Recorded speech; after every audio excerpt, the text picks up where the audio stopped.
Hello friends, आज हम बात करने वाले हैं एलिफेटिक अमाइनो एसिड्स की। Aliphatic amino acids are the group of amino acid in which the R group, ये मैंने एक बेसिक स्ट्रक्चर बनाया अमाइनो एसिड में जिसमें कि आर ग्रुप ऑफ कोर्स रहता ही है। This R group is varying.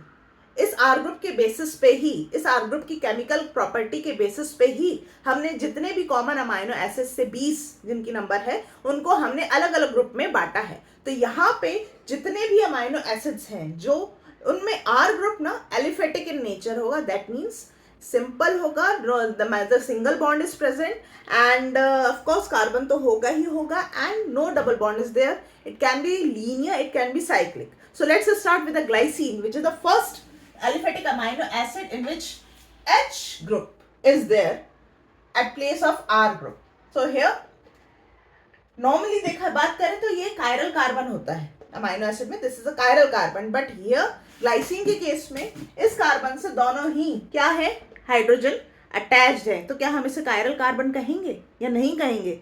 आप लोग कमेंट बॉक्स में इसका आंसर दीजिएगा, ठीक है। Next is alanine. Alanine we have जिसमें कि methyl group is present and we present alanine as A. Glycine को अगर हम अल्फाबेट के से प्रेजेंट करना चाहे तो we present it with G, alanine को A. Next to alanine we have a little complex proline amino acid. Basically इसको इमिनो एसिड भी कहते हैं। क्यों ऐसा कहते हैं? क्योंकि आर ग्रुप यहाँ पे थोड़ा कॉम्प्लेक्स हो गया, it is imino group. Why it is imino group? Because here we have a cyclic structure. Cyclic structure ही के साथ साथ इसमें जो बेचारा अमाइनो ये जो ग्रुप था हमारा वो भी इन्वॉल्व हो गया in the formation of the cyclic chain, ठीक है, साइक्लिक स्ट्रक्चर्स। दैट्स व्हाई इसीलिए ये एक स्पेशल अमाइनो एसिड होता है।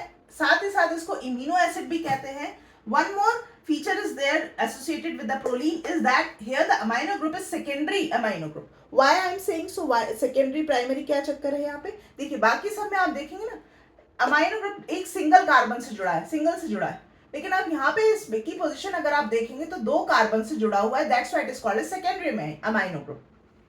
ऑल्सो प्रोलीन का प्रोलीन अमाइनो एसिड का प्रोटीन के संदर्भ में अगर हम बात करें तो ये जो है ये अमाइनो एसिड प्रोटीन का ना हेलिक्स स्ट्रक्चर बनाने में बड़ा अवरोध बाधा डालती है, ठीक है। ऐसा क्यों करती है? वो अगेन इस इमिनो ग्रुप के चक्कर में, क्योंकि क्या है, स्टेरिक हिंड्रेंस देता है, प्रदान करता है ये प्रोटीन के स्ट्रक्चर को, जिस वजह से क्या होता है कि प्रोटीन की मुड़ने में हाइड्रोजन बॉन्ड नहीं बन पाता। पहली बात तो क्योंकि ये जो सेकेंडरी अमाइनो ग्रुप है वो किसमें इन्वॉल्व हो गया है, इमिनो इस साइक्लिक स्ट्रक्चर में इन्वॉल्व हो गया है, जिस वजह से क्या होता है कि मुड़ नहीं पाती है, फोल्ड नहीं, मतलब हेलिक्स नहीं बन पाते हैं प्रोटीन के।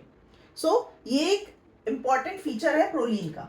Next to proline we have valine. Valine का देखिए स्ट्रक्चर याद करने के लिए मैंने जान करके वी इतना ब्रॉड बनाया है। तो एक जैसे ही आर ग्रुप की बात करें ना, आर ग्रुप में CH2 के बाद दो CH3 इस तरह से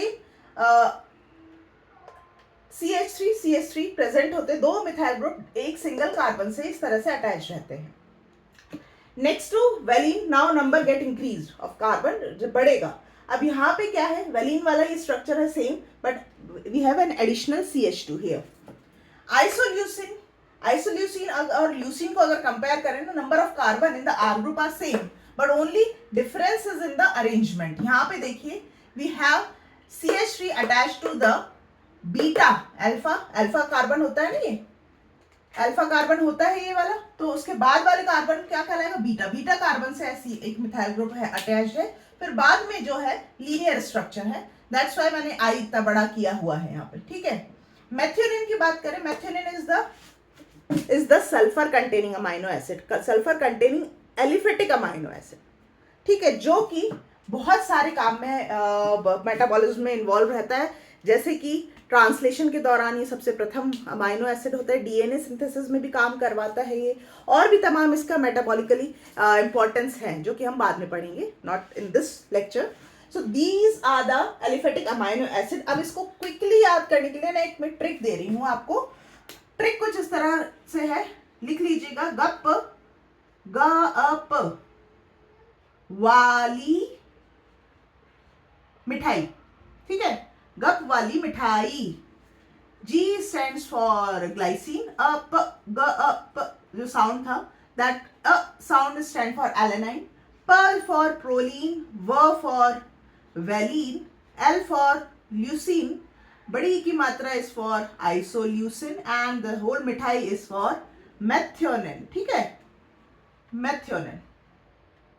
So this is the short trick जिससे कि आप एलिफेटिक अमाइनो एसिड्स को याद कर सकते हैं कितने कितने मेंबर्स होते हैं. और स्ट्रक्चर के लिए मैंने यहाँ पे बनाया है ये कुछ सिमिलैरिटी, एल कुछ इस तरह का ही है. ठीक है, सो आई होप ये लेक्चर अच्छा लगा तो please hit the like button, share this video with your friend and please subscribe my channel. मिलते हैं आगे के लेक्चर्स के साथ में. Till then stay safe and stay blessed. Bye bye.